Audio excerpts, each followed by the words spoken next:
espacio de debate, de debate y diálogo para pensar a Michel Foucault, ¿no?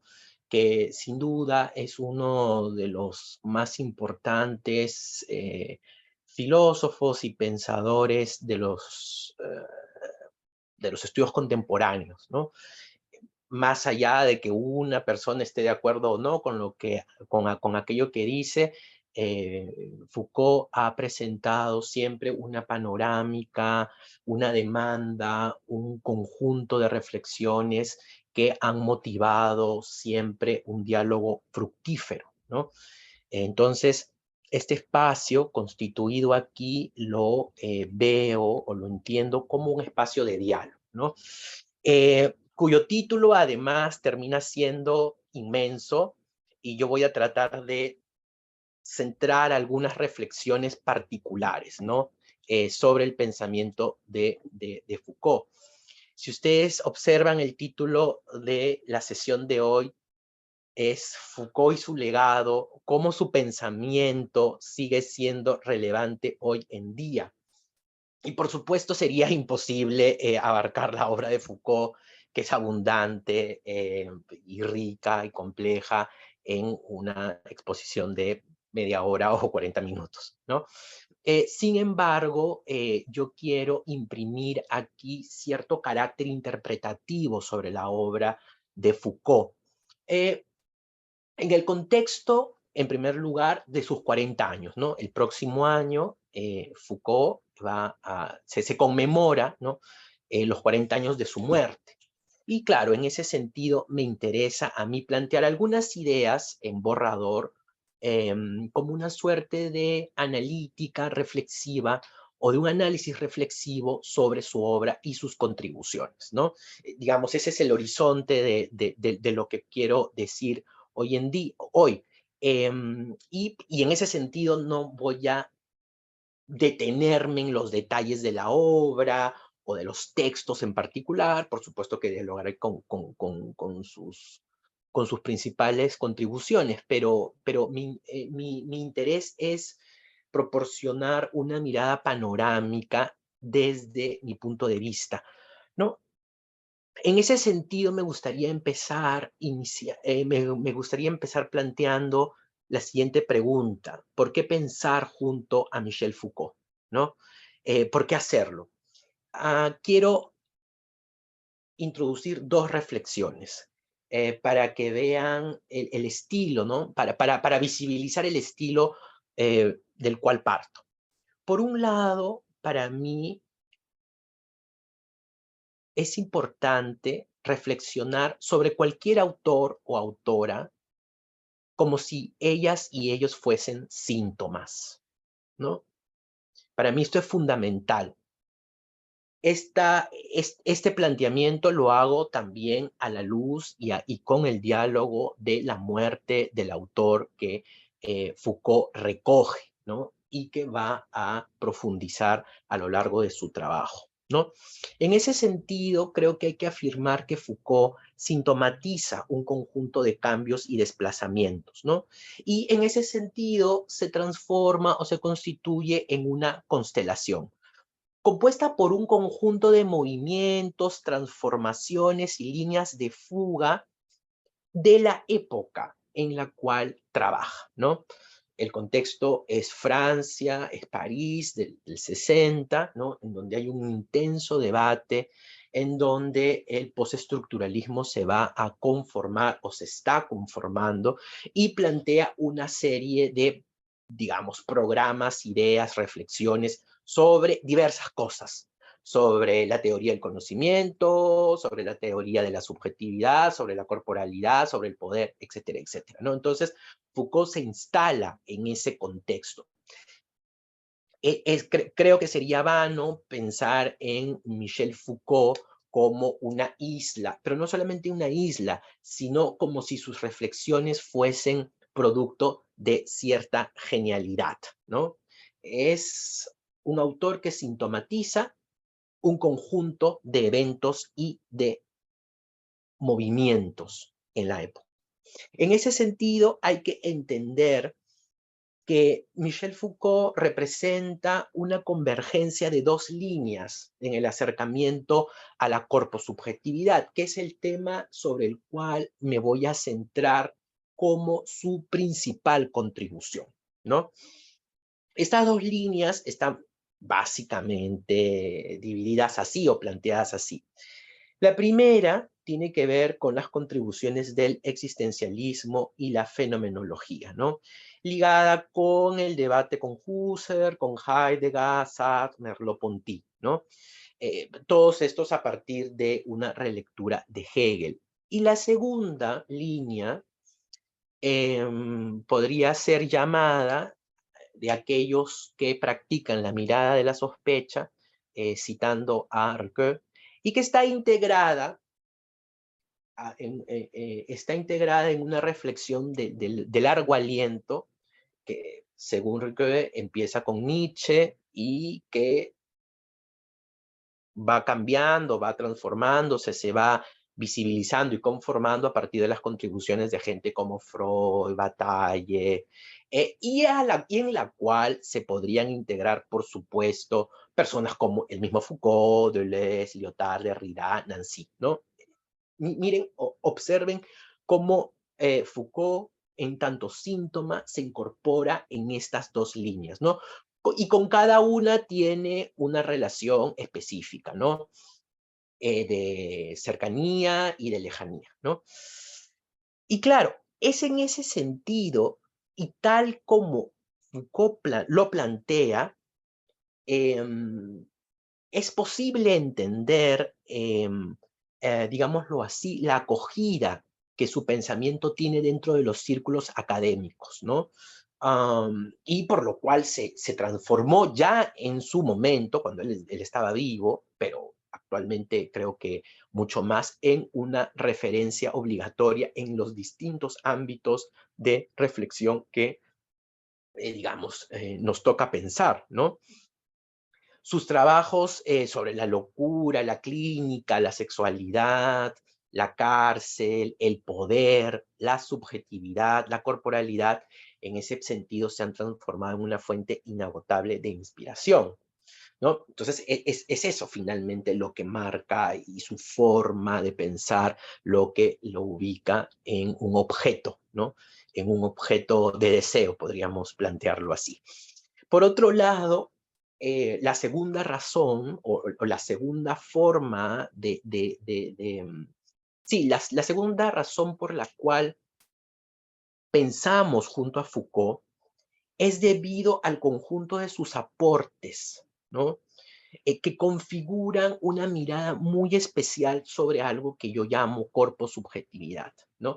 Y, pues claro, porque finalmente ese es el argumento que quiero desarrollar, ¿no? Creo que el legado, bueno, para decirlo de manera corta, yo creo que el legado relevante de Foucault eh, en estos días, en estos momentos, es cómo él nos ayuda, qué elementos, no, los elementos que él trae, el aporte son los elementos que él trae para poder reflexionar sobre la corposubjetividad, ¿no? En ese punto, todas sus reflexiones sobre la arqueología, el cuerpo, los afectos, el discurso, la verdad y el poder configuran un desplazamiento sobre cómo hemos concebido los hechos sociales y los fenómenos sociales, ¿no? Pero además tiene algo particular y es la misma manera en la cual él concibe la producción del conocimiento sobre el ser humano en la sociedad, ¿no? Es decir, Foucault tiene esta capacidad de visibilizar no solamente un conjunto de aportes y reflexiones, sino también tiene la capacidad de plantear una manera particular, específica, de pensar esos aportes, ¿no? Entonces, ahí están dos elementos que nos ayudan y que sin duda ha catapultado a Foucault en un lugar importante en la reflexión, ¿no? Y sin duda, este camino que él plantea lo hace en un continuo diálogo, ¿no? Ya desde un inicio, en el 54, cuando él escribe la introducción a Visvanga, y también cuando plantea su texto sobre la personalidad, ¿no? Ya él va a manifestar o va a desarrollar de manera temprana, relativamente temprana, su crítica a la teoría del símbolo en el psicoanálisis, ¿no? Sus aproximaciones al sueño como un movimiento originario de la libertad, ¿no? Por otro lado, su lectura crítica de la relación entre imagen e imaginario, ¿no? Ligando a este último, es decir, a lo imaginario con lo iconoclasta y acercándolo a una función poética, ¿no? Miren cómo estos elementos exceden por mucho el simple enunciado o la simple narrativa filosófica que Foucault nos plantea y nos introduce en una manera particular de pensar el fenómeno, ¿no? Por otro lado, su acercamiento a la locura, por ejemplo, ¿no? Desde una historia de los límites. Esto es fundamental, ¿no?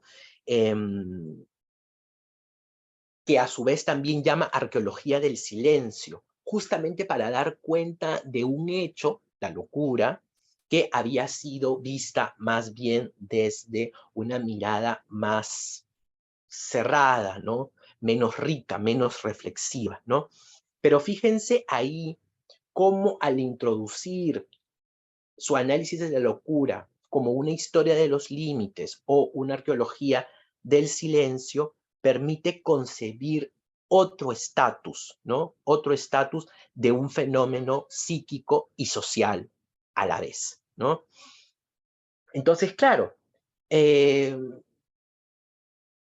esta visión crítica la va a profundizar, por ejemplo, cuando en su historia de la clínica va a entender cómo el centro del nacimiento de dicha clínica se inserta en el contraste entre la vida y la muerte, como una manera en que la sociedad, eh, digamos, europea del siglo XVIII, del siglo XIX, va a pensar estos fenómenos, ¿no? Por ejemplo, su planteamiento sobre la historia global y su acercamiento sobre el fenómeno a partir de esta idea, ¿no? O que él también llama historia general, justamente para reivindicar la idea de fragmento, ¿no? Esto también es importante, ¿no? Estoy tratando de mostrar algunos elementos importantes en la obra de Foucault para luego ir pensándolo con ustedes, o ir pensando con ustedes los aportes, ¿no? Entonces, de esta manera, al mostrar los silencios establecidos por el documento como objeto, ¿no? Reubica al discurso y sus condiciones desde el enunciado hacia la enunciación, ¿no? Que es un cambio progresivo, por cierto, ¿no? En el mismo Foucault, a partir de sus tres épocas establecidas para el análisis de su obra, se va a mostrar esta transformación, este cambio, ¿no? Entonces, en ese punto, la gran pregunta, o una de las grandes preguntas sería, en primer lugar, sería, ¿qué es lo que quiere Foucault? ¿No? ¿Qué es lo que quiere decirnos Foucault? Pero a la vez, y esto posiblemente sea lo más importante, ¿qué es lo que queremos de él? ¿No? El plantear esta pregunta de esta manera, sin duda, es leerlo justamente a partir de su propia propuesta de la muerte del autor, ¿no? Cuyo sentido sería configurar una lectura que pueda mostrar esas ambigüedades, esos contrasentidos, esos puntos de fuga, ¿no? Eh, esos elementos que configuran su obra en términos generales, ¿no? Ahora, como lo mencioné, ah, todas estas contribuciones, que además se magnifican posteriormente con la introducción propiamente dicha del análisis de las relaciones de poder, de la biopolítica, la gubernamentalidad y posteriormente la subjetivación o los procesos de subjetivación, finalmente me parece que muestran un interés muy, muy importante en Foucault por tratar de entender en un primer momento lo psíquico, ¿no? Pero lo psíquico no como un elemento psicológico, sino como un elemento que se va construyendo entre lo que podríamos llamar psicológico y social, ¿no? Entonces, claro, he ahí la pregunta, ¿no? ¿Hasta qué punto es prudente colocar bajo este mismo rótulo que le he denominado corpo-subjetividad un arco tan amplio que va desde la enfermedad mental y psicología de su texto, ¿no? De su texto, enfermedad mental y psicología, hasta una moral para sí, que digamos que es lo que desarrolla en su última etapa, ¿no? En su tercera etapa, entre el 80 y el 84 aproximadamente, ¿no? Y claro, y si bien el rango es grande, es muy grande, creo que tal como nos plantea Foucault el término espiritualidad, ¿no? Ya en su última etapa, esto nos puede permitir, esto nos puede permitir aceptar el unir, ¿no? El unir todas estas contribuciones en pos de pensar algo sobre la corposubjetividad, ¿no? Creo que ahí podríamos, digamos, de alguna u otra manera, justificar esta violencia hacia el autor, hacia Foucault, ¿no? Utilizo estos términos debido al hecho de que el mismo Foucault, reiteradas veces, siempre afirmó que él no planteaba o a él no le interesaba plantear una teoría y no planteaba ideas que pudiesen ser utilizadas de manera general o universal, ¿no? No planteaba ideas que se pudiesen aplicar de una manera simple a la realidad, a las realidades. De hecho, él siempre reivindicaba lo mismo.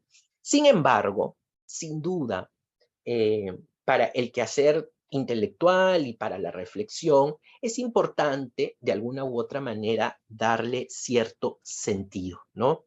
Cierto sentido que nos permita leer las contribuciones muy específicas de Foucault hacia una visión más panorámica, si es que se quiere, ¿no?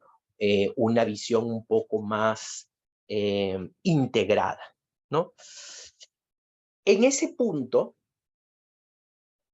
como ya lo dije hace un rato, para mí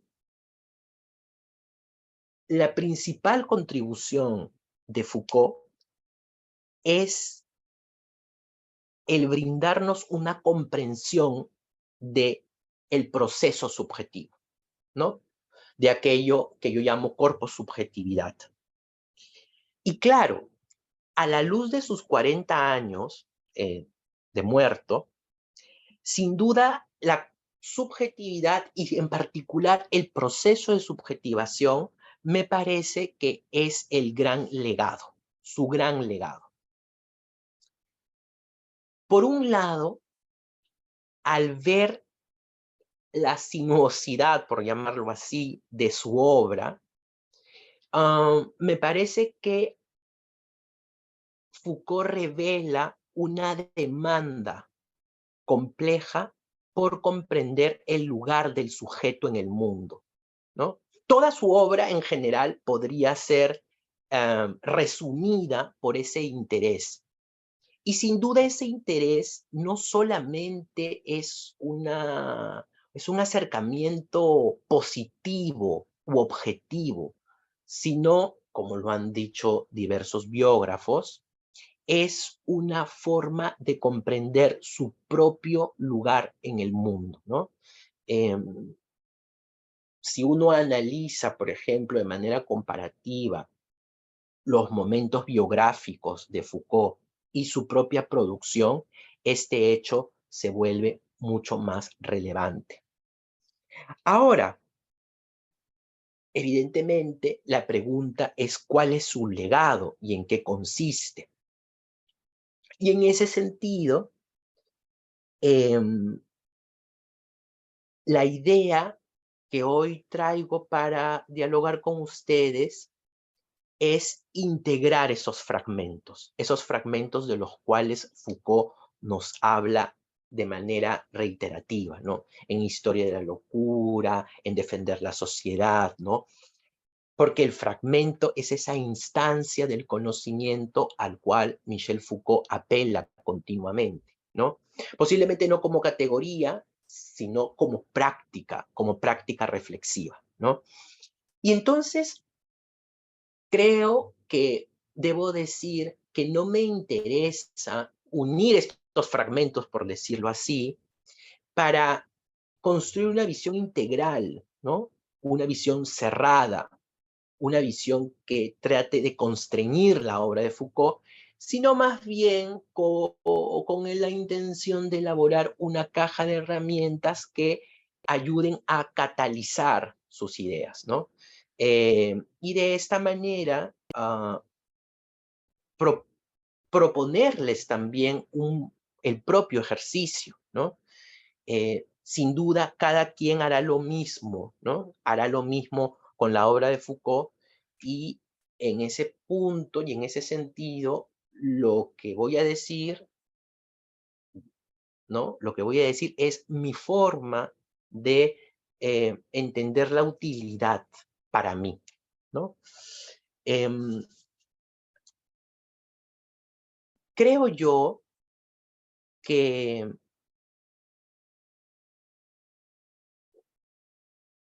la el gran legado de Foucault puede ser entendido en cinco, cinco temáticas, cinco prácticas temáticas, ¿no? No solamente son temáticas en el sentido que quiero desvincularme con esta visión del enunciado, ¿no? Y más bien quiero hacer énfasis en la mirada que él tenía de la herramienta, ¿no? De la caja de herramientas, ¿no? Tienen un sentido práctico, ¿no? Sus ideas, sus conceptos y la forma del análisis que él plantea tiene un sentido práctico. Y en ese sentido, sin intentar, por supuesto, cerrar la obra de Foucault ni tratar de colocarla, ¿no? En una camisa de fuerzas, creo que son cinco ejes los que construyen el legado y la utilidad de ese legado en los estudios contemporáneos. Y estos son, ¿no? Primero, el método, ¿no? Esto es fundamental. El método creo que es una de las cosas más importantes de la obra de Foucault. En segundo lugar, el otro eje es el análisis de los estados de ánimo o los afectos. Por otro lado, el tercer eje es el cuerpo. Por otro lado, el cuarto eje sería un eje muy grande que podríamos llamar instituciones, poder, discurso, gubernamentalidad, en donde ahí estarían también las tecnologías y los dispositivos. Y finalmente, el último sería el de la personalidad, sujeto, subjetivación, ¿no? Vuelvo a repetir, estos ejes no tienen como intención cerrar la obra, sino más bien tratar de unirla, de unir los argumentos, ¿no? No hay que pensar, no hay que pensar en estas propuestas, además, como planteadas por el mismo Foucault de manera sistemática, ¿no? Todo lo contrario, él va enriqueciendo y él va construyendo fragmentos a lo largo de su obra, pero con la finalidad de cerrar y de sistematizar un poco sus contribuciones. Yo hago este giro, ¿no? Un poco traidor a la misma obra de Foucault. Y porque además considero que una lectura a través de sus tres épocas, ¿no? Épocas que además él plantea, ¿no? Para sí mismo, en su propia obra, él plantea, ¿no? La arqueología, ¿no? La arqueología del poder, la genealogía del poder y luego la genealogía de la moral o de la estética, ¿no? Me parece que este acercamiento, aunque rico, incide otra vez en el enunciado y en las contribuciones, pero de manera muy específica, y no nos permite ver la transformación. Entonces, en ese sentido, yo he tratado de construir unos ejes que nos permitan entender los cambios y las transformaciones, sin, sin intentar, por supuesto, apagar o invisibilizar las divergencias que el propio Foucault va a plantear en su misma obra y en su análisis. Pero sin embargo, creo que estos ejes son bastante verosímiles. Entonces, el primero, el método, ¿no? Hay que entender que Foucault se enfrenta a una visión muy particular del análisis de los fenómenos, ¿no? De los fenómenos sociales, de los objetos, de las cosas. Y sin duda, desde un primer momento, ya en sus trabajos del 54, va a plantear un giro, ¿no? No solamente un giro en el contenido, sino un acercamiento hacia los fenómenos. Por eso que le denomino a este eje el método, ¿no? Son dos contribuciones eh, muy particulares, ¿no? Por un lado, su propuesta de la arqueología, ¿no? Su arqueología es construida como un recorrido de los límites. Es como un recorrido de los límites. Fíjense que al introducir la visión arqueológica, intenta desontologizar el mismo objeto. Y lo que hace en un primer momento, luego lo va a profundizar, es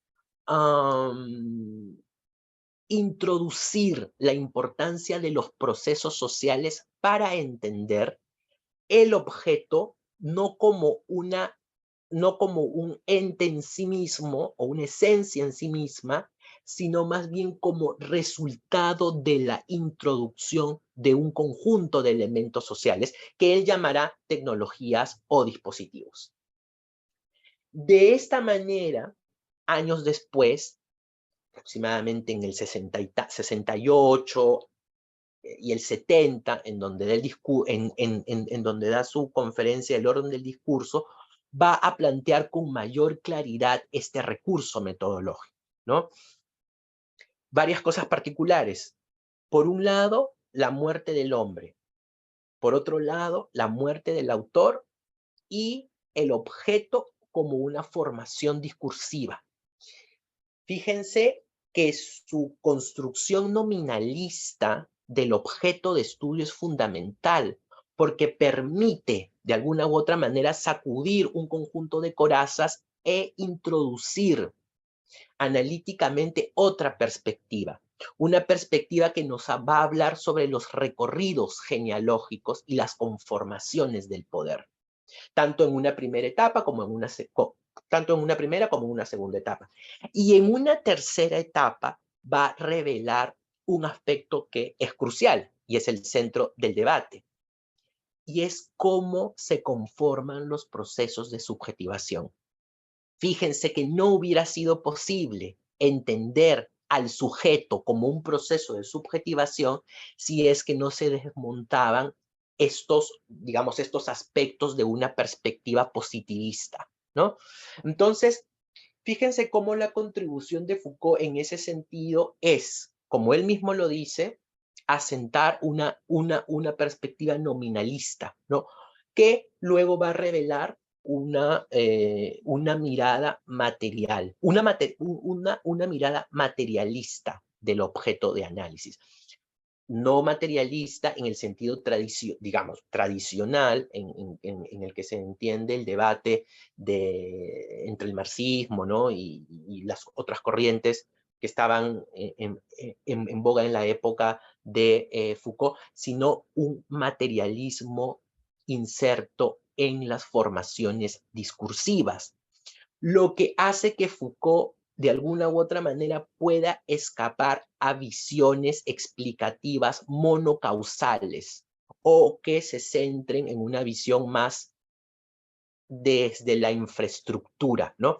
Fíjense cómo el método que él plantea, según él, intenta analizar todos los procesos de producción de sentido, ¿no?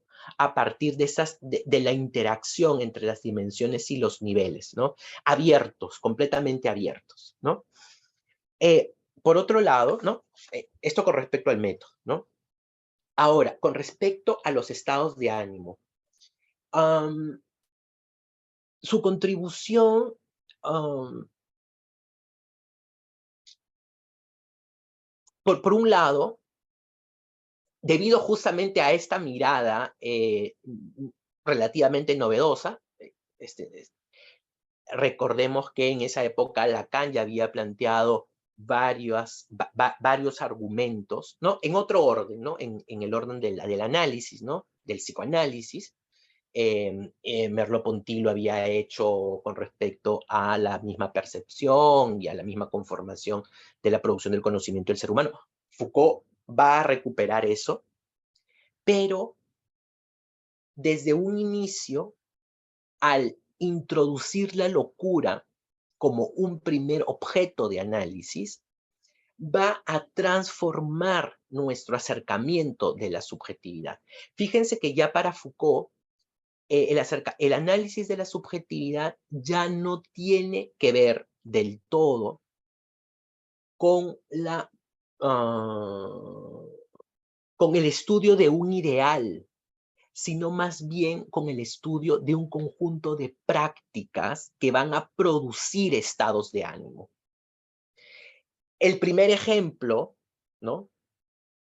Digamos, o en todo caso, el análisis con el cual empieza esto es sin duda su estudio sobre la locura. Sin embargo, hay que decir que en este primer estudio de la locura, su perspectiva aún es algo representacional.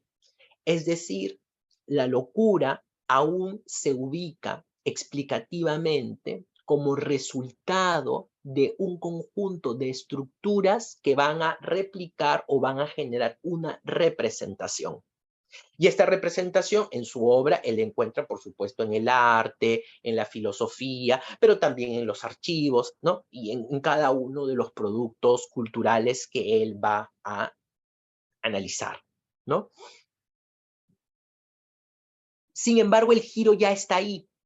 Sin embargo, sin embargo, ya en ese momento, la locura es una representación y esta representación es resultado de un proceso social.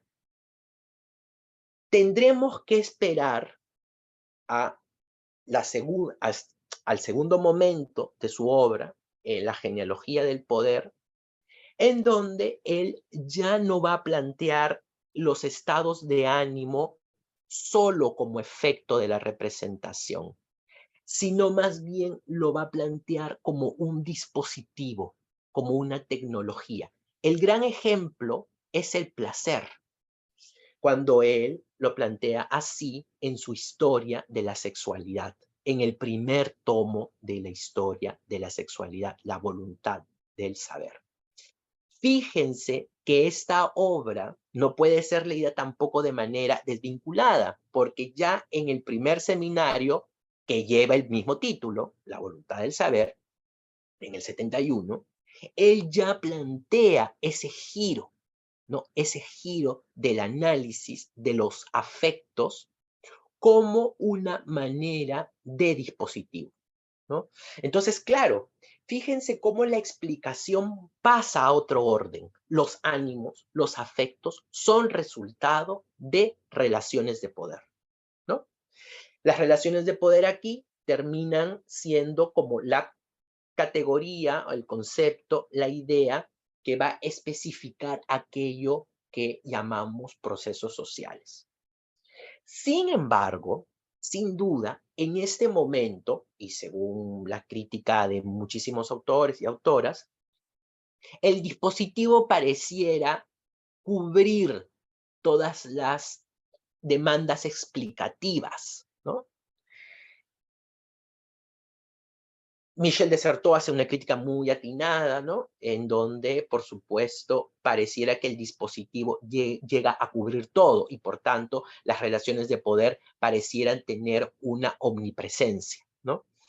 Sin embargo, cuando pasa a su tercera fase eh, y remarca la importancia de la producción de la subjetividad, ¿no? O la subjetivación, él de alguna u otra manera gira, o mejor dicho, no gira, sino abre su análisis para entender que hay una relación mucho más compleja en la producción de los ánimos.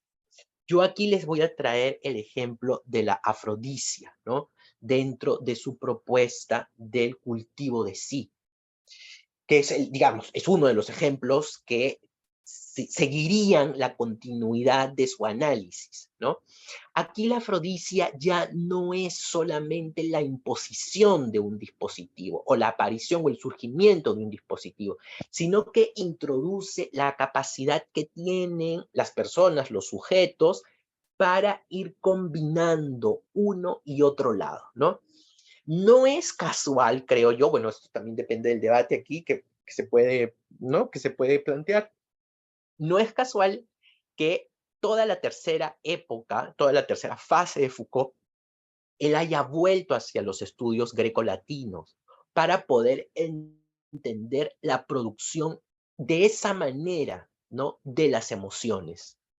No como una imposición, ¿no? Fíjense, no como una imposición, aunque sea productiva por el lado del dispositivo, sino más bien como el papel en la cual el sujeto juega un rol fundamental al momento de combinar la estructura, por decirlo así, y su propia corporalidad, ¿no? Entonces, fíjense aquí, en esta segunda contribución, en este segundo eje, por decirlo así, Foucault nos permite entender los ánimos, el ánimo primero como una construcción social. Por otro lado, cómo esta construcción social se va a construir a partir de dispositivos, ¿no? Y esto que implica, por supuesto, un análisis del proceso particular en cada sociedad, en cada cultura. Pero por otro lado, la gran contribución es justamente fijarse en el proceso de subjetivación. Es ahí, en el proceso de subjetivación, en donde él introduce este algo que es de difícil análisis, pero que implica justamente esta particularidad, esta forma especial en la que el sujeto, cada sujeto, va a aceptar, modificar y replantear en su propia vida, ¿no? Y claro, como ejemplo, como gran metáfora, utiliza el cultivo de sí. Um, Esto con respecto a los estados de ánimo. El otro punto, el otro gran eje es el cuerpo, ¿no? Foucault, desde un inicio de su obra, le concedió una gran importancia a esta instancia social, ¿no? Habrá que recordar que también en el debate francés, si bien el cuerpo había sido reivindicado progresivamente, hay la obra de Marcel Mauss, por ejemplo, la de Lacan, sin duda, ¿no? Eh, Merleau-Ponty también a su manera, ¿no? Al enlazar el cuerpo como una forma, como algo que se introduce en el horizonte perceptivo, ¿no? Etcétera, etcétera. Por supuesto, ya habían como alimentado este lugar particular, ¿no? Sin embargo, Foucault, o la gran contribución de Foucault es, creo yo, darle un estatus especial a esto, ¿no? Obviamente es propio de su nominalismo y de su mirada materialista del cuerpo, ¿no? Perdón, del fenómeno social. Incidir en el cuerpo termina siendo algo fundamental. Él mismo lo dice, ¿no? En el poder psiquiátrico, él dice, el último lugar en donde las relaciones de poder caen siempre e inevitablemente es el cuerpo, ¿no? Y claro, este camino no empieza sin duda en los 70 ni en los 80 ni mucho menos. Ya en Historia de la Locura, él presenta un gran debate, ¿no? Un gran debate sobre el lugar del cuerpo y cómo este cuerpo había sido representado en las distintas obras, bueno, archivos, etcétera, etcétera, debido a los procesos sociales. Sin embargo, en este primer momento, creo yo, que el cuerpo mismo también es visto como una representación, ¿no? Como una representación mucho más ligado a una explicación institucionalista, si es que se quiere, ¿no? El cuerpo se transforma en una imagen resultado o causada por dichas relaciones. En su segunda fase, en la fase de la genealogía del poder, ¿no? Más bien el cuerpo cobra una cierta densidad, ¿no? Ya no solo es visto como algo cerrado, como algo, como algo imaginativo, resultado de ciertos procesos sociales, sino que al ser pensado y al ser analizado como resultado de los dispositivos que las relaciones de poder introducen, se transforma en un depósito complejo, es decir, en un lugar en donde aparecen continuidades, pero también divergencias, ¿no? Y ahí introduce digámoslo así, la semilla para lo que ocurrirá en su tercer momento, ¿no? Y es la agencia, ¿no? Foucault lo plantea de esta manera, él dice, donde hay poder siempre hay resistencia. Y a pesar que nunca lo dijo explícitamente, cuando uno lee la obra, es clarísimo que parte de esa agencia se constituye en el cuerpo y por el cuerpo, ¿no? Sin embargo, en esta segunda fase tampoco hace tanto énfasis en ello, o en todo caso las conexiones no son tan explícitas, ¿no? Por supuesto que hay una agencia y por eso, y claramente lo va colocando, pero es una mirada de entender la agencia muy limitada, porque obviamente él estaba interesado en otras cosas, ¿no? En ese punto. Será otra vez cuando entre a sus debates en hermenéutica, ¿no? La hermenéutica del sujeto o verdad y subjetividad, ¿no? El coraje de sí mismo, ¿no? Y todas estas obras finales, ¿no? Que van desde el 80 hasta el 84, cuando va a introducir una mirada del cuerpo bastante novedosa, por decirlo así, y es el cuerpo como un espacio de subjetivación. Es decir, sobre el hecho que el cuerpo se constituye a partir de dispositivos y por tanto el cuerpo pertenece al orden de lo cultural, ¿no? No regido por determinaciones esenciales, ¿no? También hay todo un debate, porque Foucault nunca plantea que estos procesos sean Am, en lo que Foucault insiste es entender cómo estos elementos, desde la biología o desde el campo que sea, no es que no existan, sino más bien recuperar que esa existencia es resultado de un proceso social. En ese punto, él ha sido uno de los autores que más ha ayudado a desontologizar, por decirlo así, la propia corporalidad, ¿no? Pero en ese camino, en ese camino, en ese camino va a encontrar el cuerpo ya no como un depósito, sino más bien como un espacio en donde la creatividad, por decirlo así, la agencia, por decirlo de otra manera, genera subjetivación. Entonces, claro, sus análisis sí, podríamos decir, no es que se transformen tampoco, pero hacen énfasis, mejor dicho, hacen énfasis en la manera en la cual el sujeto va a ir reconstruyendo y recolocando al cuerpo como como resultado de muchas intenciones, en donde sin duda está la estructura, está el poder, ¿no? Está lo simbólico que afecta y que va a constreñir o que intenta constreñir, pero también aparecen los acomodos que la propia persona hace sobre esas normas. Y evidentemente ahí resulta toda una reflexión. Hay que entender también que Foucault muere relativamente pronto, ¿no? Digamos, no es que era un joven no era un jovencito cuando murió, pero evidentemente, eh, si se fijan, sus contemporáneos, ¿no? Han muerto hace poco tiempo, ¿no? Entonces, podríamos decir que dejó una obra trunca, ¿no? También hay que introducir eso en el análisis, ¿no? No tuvo tiempo no tuvo tiempo para terminar ciertas reflexiones. Sin duda, por ejemplo, si uno se acerca a textos como Historia de la Sexualidad, el tomo 2 y el tomo 3, va a haber un conjunto de reflexiones más bien fragmentadas. Entonces, eso también incide en la comprensión de su obra, ¿no?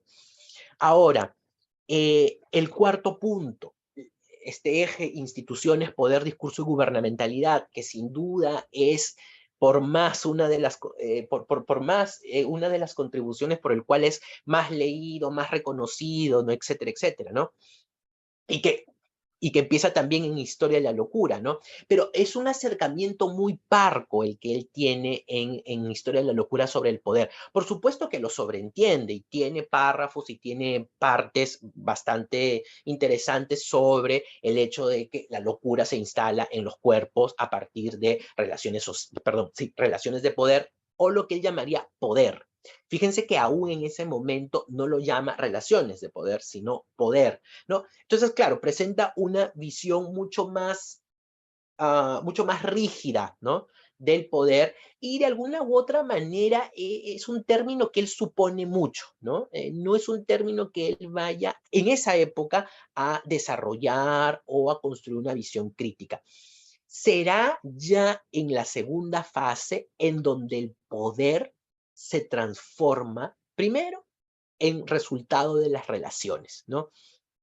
Todas sus conceptualizaciones sobre el poder en la voluntad del saber, los anormales, el poder psiquiátrico, defender la sociedad, ¿no? Y los otros, ¿no? Y los otros textos, los otros seminarios, vigilar y castigar, ni qué decir, la historia de la locura, va a presentar una visión bastante innovadora, ¿no? ¿Por qué? Porque el poder deja de ser también entendido como una continuidad, y más bien es entendido como una red, ¿no? En donde el poder básicamente es una relación discursiva, ¿no? Esto, otra vez, no tiene nada que ver con que Foucault no sea consciente que el poder tiene estrategias particulares y materiales, digamos, estoy hablando de las clases sociales, estoy hablando de la fuerza, de la violencia, etcétera, etcétera. No, además Foucault lo plantea y lo revisa continuamente en todos estos seminarios, ¿no?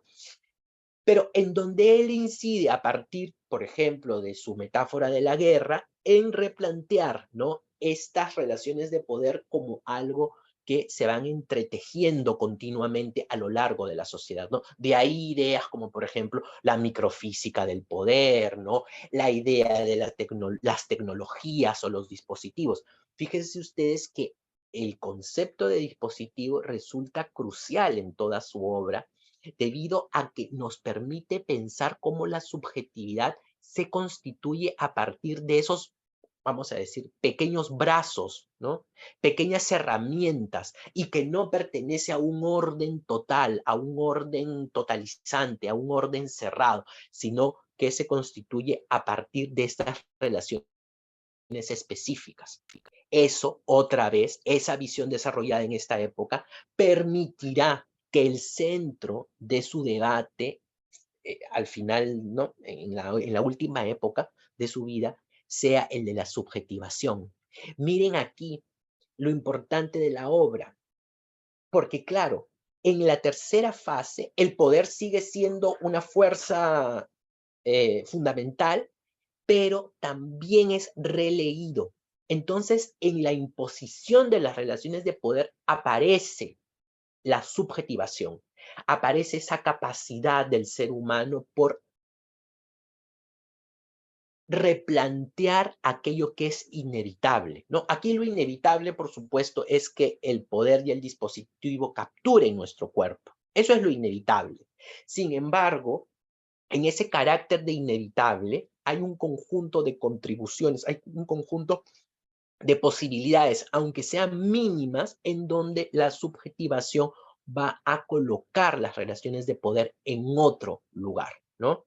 Es de ahí que Foucault vaya a incidir en elementos como, por ejemplo, además, en una relectura, ¿no? En una relectura del método, en una relectura de las emociones, en una relectura del cuerpo, ¿no?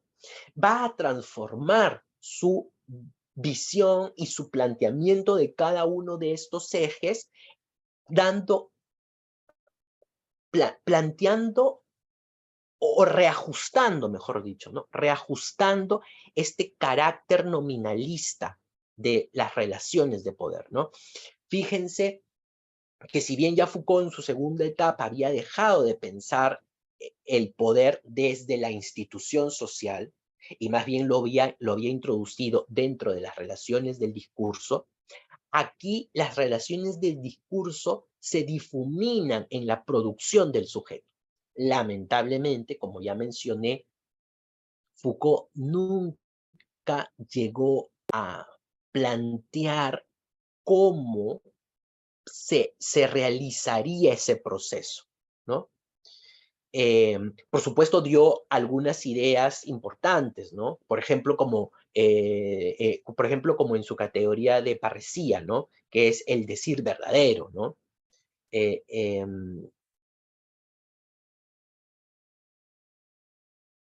pero nunca terminó de plantear elementos que nos pudiesen ayudar a una reflexión un poco más meticulosa sobre ello, ¿no?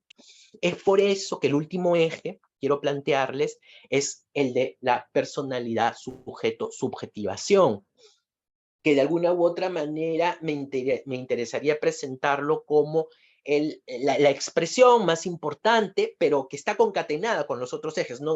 Fíjense que los ejes no están separados. Uno no puede suponer un eje sin el otro.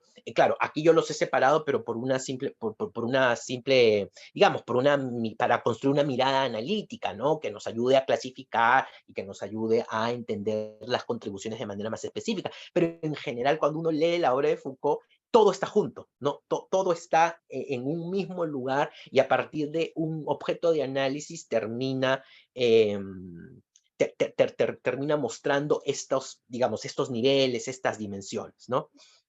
Entonces, en este último eje, claramente, desde enfermedad mental y personalidad, ¿no? Que es la obra del 54 y en la introducción de Bisbanga, ¿no? Su énfasis en lo psíquico nos ayuda a pensar, como ya dije, otro lugar para esto, ¿no? Para el sujeto, ¿no? El sujeto ya no es resultado ni está desde ningún punto de vista eh, completo en el análisis desde lo psicológico, ¿no?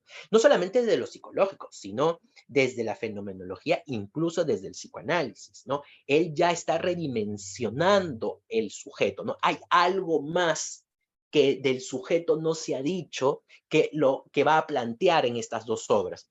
No termina nunca de resolverlo totalmente, por supuesto, es un planteamiento más bien en el orden de lo teórico, de lo reflexivo, es un ensayo propiamente, ¿no? Será en Historia de la Locura donde él va a tratar de completar ese otro que le faltaba en sus reflexiones primeras. Y a partir de ese momento echa mano de, bueno, la historia, de los procesos de producción del pensamiento, lo que llamaríamos historia de las mentalidades, pero además del análisis de la construcción y de la formación de instituciones, como por ejemplo la del Hospital General, ¿no? Que es el lugar en donde se constituye la locura propiamente, en la Francia del siglo XVII, ¿no? Entonces, Aquí fíjense cómo el sujeto, como ya lo he mencionado, va a terminar siendo una expresión de estas dinámicas, una representación propiamente dicha, una imagen, lo cual tiene sus limitaciones. ¿Por qué? Porque finalmente es visto como un resultado cerrado, ¿no? Aunque no es la intención, por supuesto, de Foucault, creo yo, sino más bien ahí claramente se ven las limitaciones en el arte de escribir y de producir, que luego van a ser completamente superadas en la segunda fase, ¿no? De hecho, Foucault en El poder psiquiátrico va a plantear una diferencia específica entre su historia de la locura y su propio poder psiquiátrico, ¿no? En su seminario, en donde él va a revelar cómo aquí el sujeto ya nunca es un sujeto antes de la ley, ¿no? Aquí explícitamente menciona esta frase que persigue siempre a los estudios contemporáneos, ¿no? No hay sujeto antes de la ley. Es decir, no supongamos que el sujeto aparece desde antes en la historia. No, no, sino el sujeto se conforma en la historia y por tanto se conforma en el discurso. Y por tanto, el análisis de las funciones discursivas es el límite que tienen las disciplinas humanas, ¿no? O sea, sociales, en general, las disciplinas, ¿no?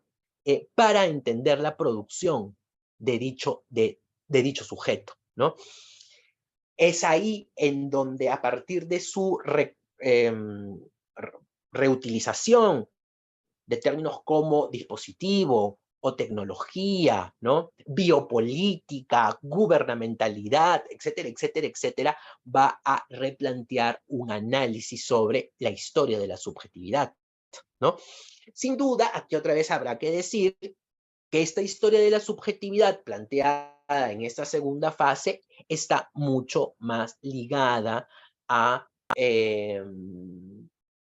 los límites, ¿no? Los límites. Es decir, cómo estos dispositivos construyen los límites de la subjetividad, ¿no? Ahí acaba, ¿no? Ahí acaba la analítica de la genealogía del poder, por decirlo de alguna u otra manera. Y otra vez, será en la tercera fase que para mí empieza con su reconceptualización de la espiritualidad en hermenéutica de la subjetividad, donde ya en donde ya la subjetividad, y este es un giro muy interesante, la subjetividad termina siendo un ejercicio del espíritu, ¿no? Y claramente aquí Foucault no se está refiriendo, no se está, digamos, no intenta proponer algo religioso, ni mucho menos, ni espiritual en ese sentido, ¿no? Sino, fíjense cómo él va a plantear que la subjetividad es es ese conjunto de prácticas que cada quien tiene para constituir ese mundo afectivo, ese mundo de deseos, ese mundo interno.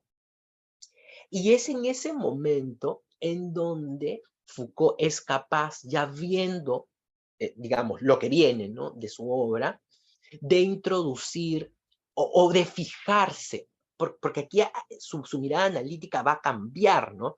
Es fijarse en hechos sociales que le puedan ayudar a reflexionar sobre esa misma capacidad, ¿no? Comienza a buscar las fisuras de la producción del sujeto. Por ejemplo, antes de morir, Foucault, bueno, claramente lo había hecho con la parresía, ¿no? Eh, pero Foucault ya nunca llega a completar esta segunda, digamos, esta segunda aventura intelectual y él escribe, ¿no?, en sus notas que él en ese punto estaba tratando de producir una historia del cinismo, ¿no? Una historia del cinismo, una historia de lo que podríamos llamar digamos, los malditos, ¿no? Propiamente tiene toda una reflexión sobre esta actitud, ¿no? Digamos, de subversión, de cambio, de enfrentamiento con la misma norma, ¿no? ya no desde la normalidad, sino más bien sobre la construcción, vamos a decirlo así, positiva, ¿no? Positiva de estas formas especiales de subjetivación, ¿no? Y en ese punto, y debido a estos 5 ejes, quiero, digamos, cerrar la idea, me parece que su análisis de la subjetivación es ahora, hoy en día, su principal legado, ¿no?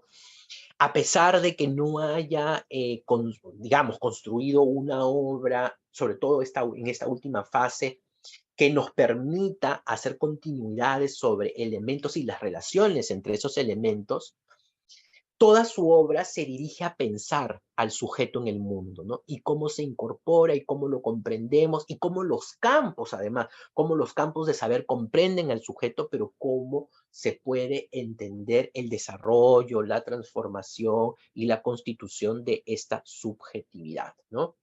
Y eso sería todo. Muchas gracias. No sé si tienen alguna pregunta o algún comentario. Muchas gracias, Martín. Y sí, gracias a todos y todas por estar aquí. Ahora pasamos a la ronda de preguntas. El chat está abierto para ustedes. También tienen acceso al audio. Pueden desactivar su audio para poder comentar, consultar algún punto que para ustedes no quedó tan claro o que para ustedes es importante. Martín va a resolver sus dudas sin ningún problema.